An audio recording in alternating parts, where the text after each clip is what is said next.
Tony Robbins. Great to see you. How are you? I'm doing awesome. How about you? I'm doing good. I know you are in the midst of a crazy schedule and took a little time out from your business mastery event you're doing here in Las Vegas. Yes. Congratulations on what you do with that. I have so many friends that have raved about that program for years. I'm really pleased with it. Yeah, but thank you for taking the time. I know you've got a lot of stuff going on, and our audience here inside of the network marketing space, Yes. they're passionate about becoming professionals inside Yes. of the space, taking their skills to another level. They believe, as I believe, that for the average person, it's just a great option for someone to take charge of their life and become an entrepreneur without a lot of the risks that are typically associated with becoming an entrepreneur. Yeah. You've been around a long time. You've seen a lot of different things. I have. What are your thoughts about network marketing in general? What is your thoughts about the decision that people can make to become entrepreneurs using it? Well, it's interesting. I'm doing this program right now, and I got a room, of a couple thousand people from 44 countries. They're all business owners. Some of them are businesses that are approaching $1 billion. Some of them haven't even started yet, right? They're just picking their business. So it's really variety. And one of my goals in that event is to actually get people to not go in business. And the reason it sounds horrible is someone spends $10,000 come to an event. And I told them up front, some of you are not made for this, because to run a business requires a certain natural capacity, a nature, if you would, besides skills that you learn. And it's the ability to handle risk. It's the ability to handle stress. It's the ability to do a lot of different things. And you have to be able to manage finance. So most people, they have some of those skills. And that's why every year, 50% of businesses that start are out of business. You look at over any 5-year period of time, 80% are out of business, and over a 10-year period of time, only 4% make it. Now, make it, Eric, doesn't mean that they're making any money, right? That just means they're still standing. 96% fail, and after 10 years, you're set, right? No. Look at Lehman Brothers, right? Around for a century. They did combined $1 trillion in revenue over that century, and they're gone.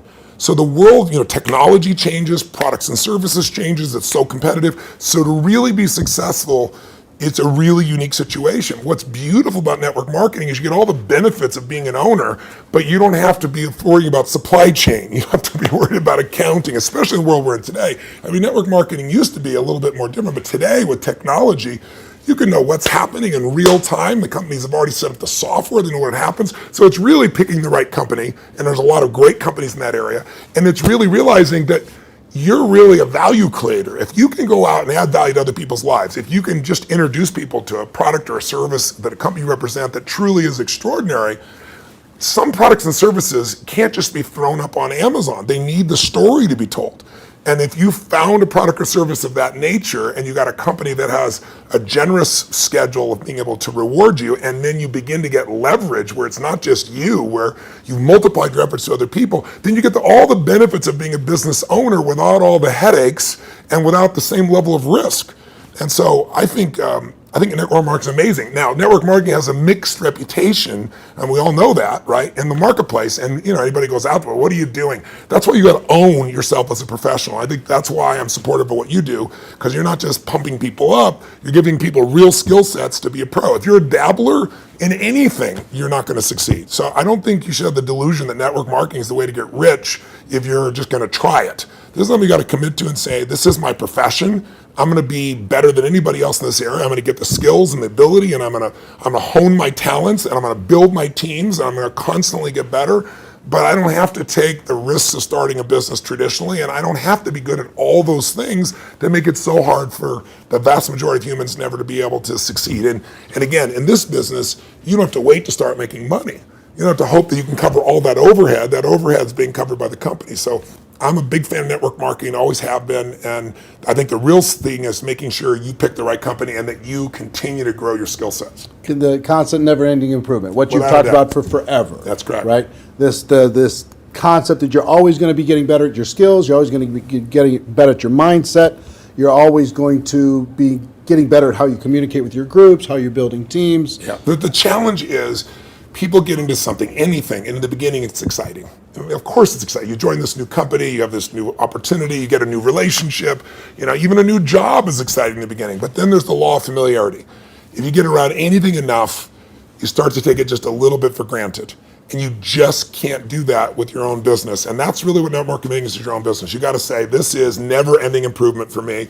And I'm hooked. I'm hooked on this idea that I can get better and better. My income is not limited by my time because I can now produce results to other people as well. And I don't have to spend my time doing things I really don't want to do, like accounting and shipping and all those other elements. So I think if anybody's listening to this and they're on the edge, if you're on the edge, don't do it. Yeah, for sure. It's like step up. If you can't step up, it's the wrong thing for you. But network marketing makes it the easiest that I know of to step up if you become a pro. Now, you're talking about in Business Mastery, Yes. this event you're doing right now, you're talking about giving people the best practices of everything that's happening in the world. That's correct. And from you and also a collection of experts sharing ideas. Just to entrepreneurs in general. And you're an entrepreneur, wildly successful entrepreneur, and you work with and are friends with many of the top entrepreneurs in the world. What are a few of the common attributes of the super successful entrepreneurs that you've seen? That might not be the obvious ones that come to mind. Well, gosh, I'll give you one example because I was just talking to him yesterday. Mark Benioff's a dear friend of mine, and he runs a company called Salesforce.com. He founded it. Mark went to my Unleash the Power Within event about 15 years ago. He went to it 3 times. It's repetition's the mother skill. He immersed himself in it. Again, a pro, not going to do something average. Comes up to me and introduces himself and says, Tony, he said, you've changed my life. I'm working for Oracle. I'm leaving. I'm starting this company, Salesforce.com. We're going to change the business world. I'll never forget. So we're going to do $100 million in business. I was teasing the other night. He's going to do $7 billion this year, right? And I've been on that 15-year journey with him. What do they have in common? They have a sense of something they want to serve greater than themselves. The only challenge sometimes in network marketing, and I think what gives it a bad reputation for some people, is you get people in there that really act like they're doing it for something larger than themselves, but it really is only them. Now, there's nothing wrong with you wanting to profit and be successful, but motive does matter.